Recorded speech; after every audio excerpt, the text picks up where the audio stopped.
Hey everybody, welcome back to the Wolfe Pit.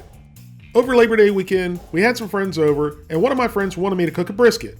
When they told me they wanted brisket, it was too late. I looked around and I looked around and I looked around, and I could not find a brisket. None. There was no brisket to be found around here. I suggested we cook a chuck roast instead, but they insisted on a brisket, and they told me they found one at the local grocery store. That scared me a little bit, because briskets from the grocery store are usually overly trimmed with little fat, or it's a little piece of brisket. Well, this is what they showed up with. A small, very lean, 5.5 pound brisket flat. It was definitely better than what I was expecting, but I figured we'd make it work no matter what. But before we get started, I'd like to thank the Ridge for sponsoring today's video. Does your wallet look like this? Has this ever happened to you? The Ridge's compact wallets help you carry less, but always make sure you have what you need. Not a bunch of old receipts or outdated gift cards. All of the Ridge wallets block RFID, which is wireless theft.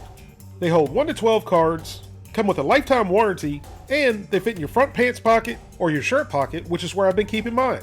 Which means no more paining your backside from sitting on a bulky wallet. The Ridge wallets come in titanium, carbon fiber, aluminum, and polycarbonate, and they come in over a dozen styles and colors. Although they only weigh an ounce or two, and are basically the size of a credit card, these things are built like tanks. The one I have, and the one I've been using for a while now, is the 3K carbon fiber weave wallet that weighs in at a measly 1.6 ounces. With me being in a wheelchair, the Ridge wallet is a lifesaver on my butt and makes my wallet much more accessible. Get your Ridge wallet today with 10% off and free worldwide shipping by going to ridgewallet.com/wolfpit. That's ridgewallet.com/wolfpit and use the code WOLFPIT when you're checking out. Well, this is what they showed up with. A small, very lean, 5.5 pound brisket flat. I didn't trim any of the fat. Since the fat on this brisket was already scarce, this brisket's going to need all the fat it can get. We very generously seasoned the brisket with Plowboy's Bovine Bold, which this is the second bottle of this I've used, and I'm really liking it. It's a little finer than I normally like on a brisket, but it's been good on all the other beef I've tried it on, so it should be good on here too. Once that side is generously seasoned, flip it over and repeat.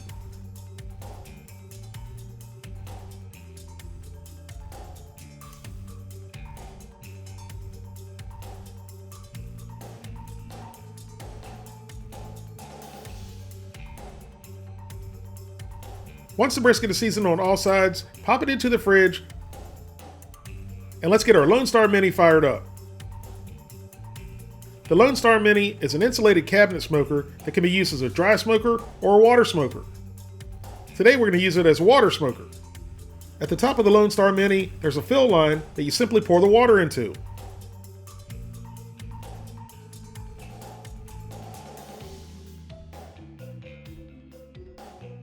And you can see how the water flows right down into the water pan.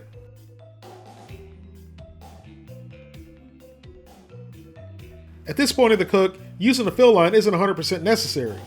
But when the Mini's up to temperature and it's filled with food, you don't want to have to open up the smoker and move the meat around, so that's when it's 100% practical to fill it up through the fill line. Now let's get it lit. The last cook you guys saw me do, I used the T-plates for an overnight cook, which allows you to do the snake method, which gives you a longer, slower burn.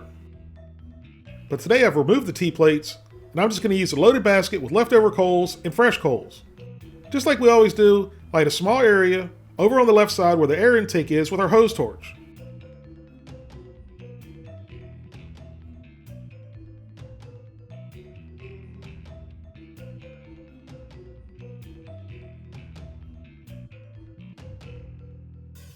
Once you have a nice little bed of coals lit, add your wood chunks. Today I'm using a couple hickory chunks and apple chunks.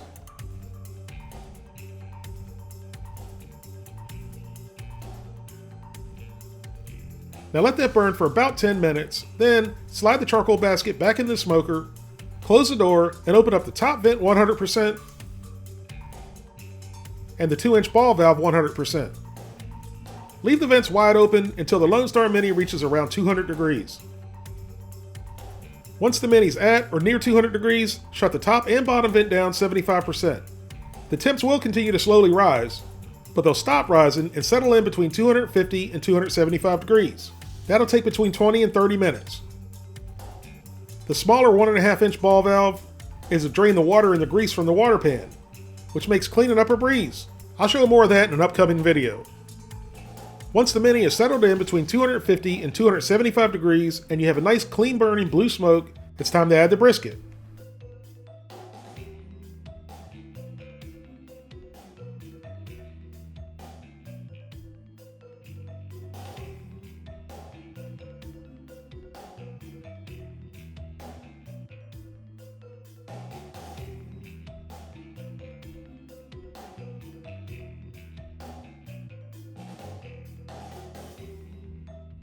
We were also cooking up some pork ribs and beef ribs, but they're for another video, but here's the sneak peek. Now once you're done showing off all your meat, close the door and let the Mini do its thing for several hours. After 4 hours, our brisket had a nice color, and with it being so lean, I pulled it off and foiled it. The boiling cauldron of water looks like something you'd see in a horror movie. Once the brisket was wrapped up, it went back on the Mini to continue cooking until tender. Here's one more sneak peek at the ribs, and I think they're trying to steal the thunder from the brisket. The water fill line also lets you know when the water is getting low. When it's full, nothing's coming out of the line, but once it drops below the opening in the water pan, it allows steam to go through the line, letting you know you need to add more water. Once you add enough water, the steam will stop.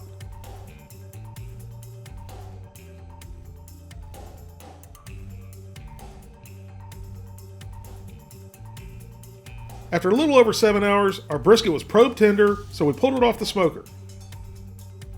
The natives were getting restless, so the brisket only got about a 30-minute rest. When we unwrapped the brisket, I was concerned with the lack of juices in the foil, and the brisket didn't look great or moist. So we proceeded to slice it.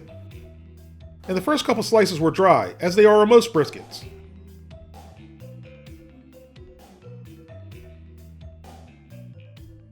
But the further we cut up, you could tell the brisket was very nice and tender, and it was much moister than I imagined this lean brisket would be.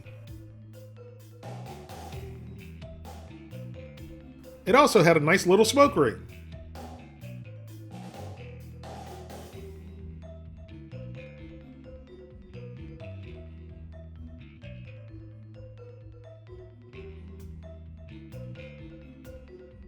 We did a quick bend test, and I'll say it passed.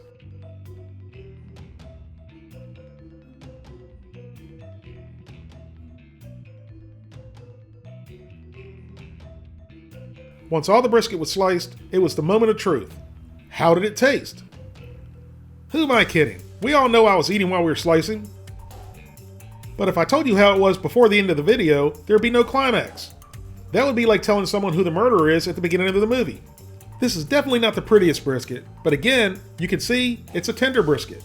Once I tasted it, for the third or fourth time, I declared this brisket a success. This was definitely the smallest, leanest briskets I've ever cooked. It was moist, it was very tender, and it had a great smoky flavor. But overall, I couldn't be happier with how it turned out. And I gotta give credit to the Lone Star Mini. I think the additional moisture in the cooking chamber from the water kept this very lean brisket moist and helped make it tender. I've been cooking more and more on the Lone Star Mini now, and the more I do, the more I learn about it, and the more I love cooking on it. It's very consistent and produces some delicious food. So that's how you turn a not so great brisket into a pretty darn good eating brisket. Thank you all very much for watching. Please don't forget to like this video and subscribe, and I'll see you soon.